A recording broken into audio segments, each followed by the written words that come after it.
একেই বলে বাংলায় মলয় বাতাস। বাই দ্য ওয়ে, ফরচুনেটলি আমার বাবা মা আজ থেকে 53 বছর আগে আমার নাম রেখেছিলেন Malay. My full name is Malaykanti Bagchi. খুব সুন্দর নাম তো। সৈকত হাসে, কিন্তু লক্ষ্য করে লোকটি ওর গায়ের কোটটার দিকে এক দৃষ্টি তাকিয়ে আছেন।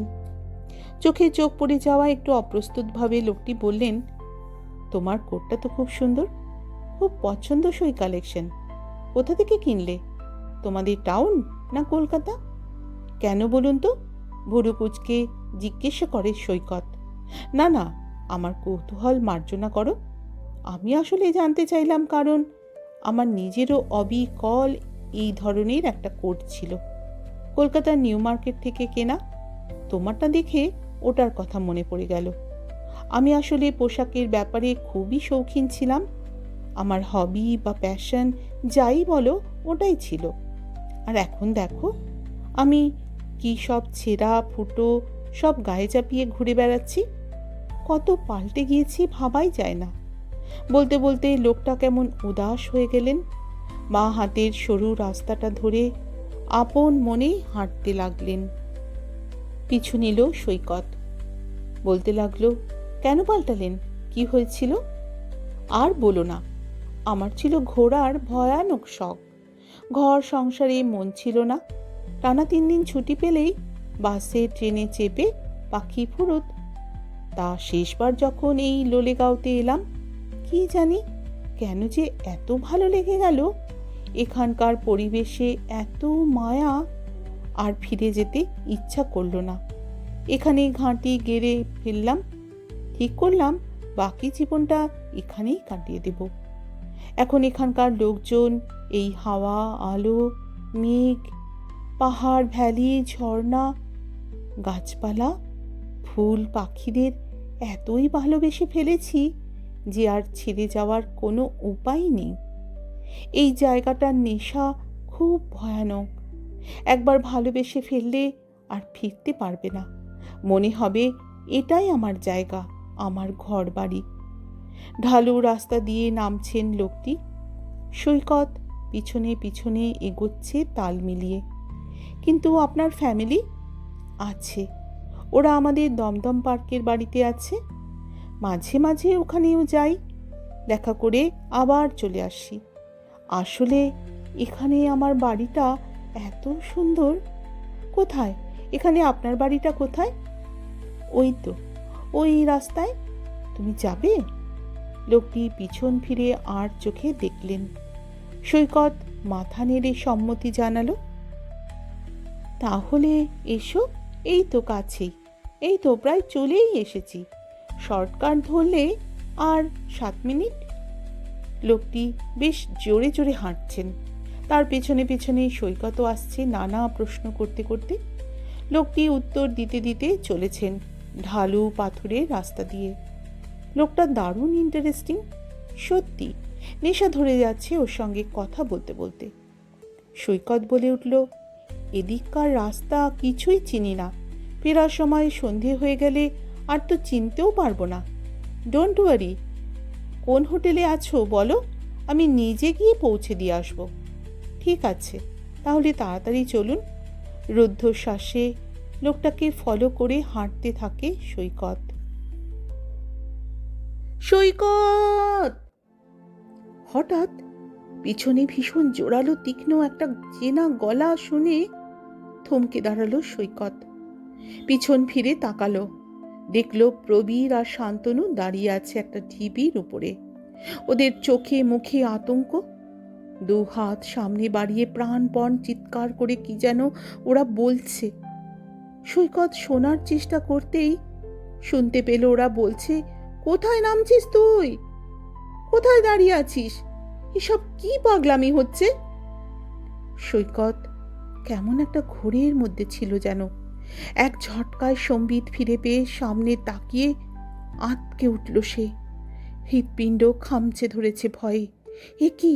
আর 1 পা বাড়ালেই অতল খাদ, নিখাত মৃত্যু। পা হড়কে গেল নার্ভাস হয়ে। কোনো রকমে নিজেকে সামনে নিয়ে সাইডে ঝাঁপ মারল সৈকত। একটা পাথরকে জাপটে ধরল প্রাণের দায়ে। বন্ধুরা দৌড়ে এসে ওকে টেনে তোলার চেষ্টা করলো। কোনো রকমে আস্তে আস্তে উঠে চারিদিকে উদ্ভ্রান্ত চোখে কাকে যেন খুঁজতে থাকে সৈকত। কিন্তু মলয়বাবু কোথায় গেলেন? কে মলয়বাবু? আরে এই তো রাস্তায় দেখা হলো, ওর পিছন পিছনেই তো যাচ্ছিলাম ওর বাড়ি। কি যা তা বলছিস? মাথাটা খারাপ হয়ে গেল নাকি? কোথায় কে? কার বাড়ি? এদিকে কি রাস্তা আছে যে কারো বাড়ি থাকবে? শির দ্বারা শির চিরিয়ে ওঠে সৈকতের। আপাদ মস্তক ঘেমে নিয়ে সারা। প্রবীর বলল, পিছন ফিরে তাকিয়ে তোকে না দেখে ভাগ্যিস এই রাস্তা ধরে খুঁজতে নেমেছিলাম। উত্তরবঙ্গ থেকে বাড়ি ফিরে ব্যাগটা নামিয়ে সে আগে পড়িমড়ি করে ছুটে গেল দোকানে। পুরনো কর্মচারী তারকদাকে সঙ্গে নিয়ে আতি পাতি করে খুঁজতে থাকে 1 বছর আগের এই কোটটার ডুপ্লিকেট রসিদটা। ড্রয়ারে নিজে হাতে ওই কোটটার গায়ে সুতো লাগানো রসিদের যে নাম্বারটা ছিল সেটা সে রেখে দিয়েছিল। ওই রসিদটার গায়ে মালিকের নাম, ঠিকানা, ফোন নাম্বার লেখা থাকে। তাকে যে সেটা পেতেই হবে। রাত তখন প্রায় 1:30। মেমো নাম্বার মিলিয়ে তারকদা খুঁজে পেল সেই রসিদের কপিটা। বাবার হাতে লেখা কোটটার মালিকের নাম, ঠিকানা পড়ে আবার আঁতকে ওঠে সৈকত। একেবারে গোটা গোটা করে লেখা সেই নাম, MK বাগচি। বাড়ির নম্বর দেওয়া দমদম পার্কের ঠিকানায়। সকালে উঠেই ক্যাশমোমোর তলায় দেওয়া ফোন নাম্বারটাই ফোন করলো সৈকত। ফোনটা রিসিভ করলো পাতলা গলার একটা কিশোর। নরম গলায় বলল, কি দরকার বলুন, আমি মলয়বাবুর ছেলে। ওদের দোকান থেকে মলয়বাবুর আনডেলিভার্ড জিনিস ফেরত দেওয়ার আছে, এই কথা জানিয়ে ছেলেটার কাছ থেকে তাদের ঠিকানার ডিটেলসটা নিল সৈকত। পলিথিন ব্যাগে কোটটা ঢুকিয়ে 8:30টায় ট্রেনে চেপে সোজা রওনা দিল ওই ঠিকানার উদ্দেশ্যে। বিধাননগর স্টেশনে নেমে অটোতে করে দমদম পার্কে নেমে বাড়ি খুঁজে পেতে অসুবিধে হলো না। কিন্তু বাড়িটার সামনে পৌঁছে দেখল কাঁধে ব্যাগ নেওয়া এক ভদ্রমহিলা বাইরে কোথাও বেরোনোর আগে মেন গেটে তালা দিচ্ছেন। পাশে সাইকেল নিয়ে দাঁড়িয়ে আছে স্কুলের ইউনিফর্ম পরা একটা 13-14 বছরের ছেলে। বাইরের গেটের ছিটকিনি খুলে ওদের দিকে এগিয়ে যায় সৈকত। ছেলেটাকে বলে, এই যে শোনো, আমি তোমায় ফোন করেছিলাম। তোমার বাবার একটা কোট 1 বছরের উপর আমাদের দোকানেই পড়েছিল, সেটা ফেরত দিতে এলাম। ছেলেটা হাত বাড়িয়ে প্যাকেটটা নিয়ে বলল, থ্যাঙ্কস।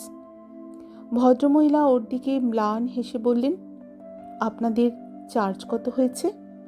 সৈকত হাসিটা ফিরিয়ে দিয়ে বলল, না না, ওটা মলয়বাবু পুরোটাই মিটিয়ে দিয়ে গিয়েছিলেন, কিন্তু জিনিসটা আর নিতে আসেননি।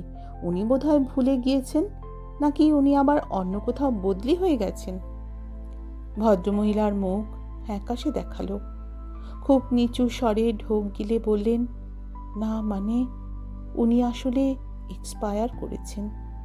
উত্তরবঙ্গে বেড়াতে গিয়েছিলেন, তখন ওখানে একটা দুর্ঘটনায়। ঠিক আছে, বুঝতে পারছি, আর বলতে হবে না, আই এম সরি।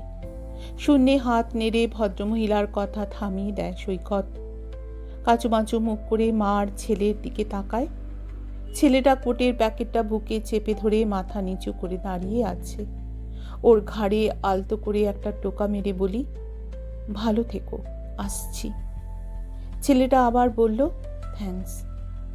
চকিতে পিছন ফিরে হনহনিয়ে বাইরের গেটের দিকে হাঁটা লাগায় সৈকত। আর পিছনে ফিরে তাকায়নি। এর আশেপাশে অনেক কিছুই ঘটে চলে, অবিশ্বাস্য ঘটনা, যার কোনো ব্যাখ্যা মেলে না। আমার আজকের এই খাদের কিনারে গল্পটি এখানেই শেষ হলো। এটি লিখেছেন তমাল বন্দ্যোপাধ্যায়। আমার এই গল্প পাঠ যদি তোমাদের ভালো লাগে বন্ধুরা, তাহলে তোমাদের একটি অমূল্য ভালোবাসা রেখে যেও আমার নিবেদনটির পাশে। তোমাদের জানাই অসংখ্য অসংখ্য ধন্যবাদ ও এক রাশ ভালোবাসা।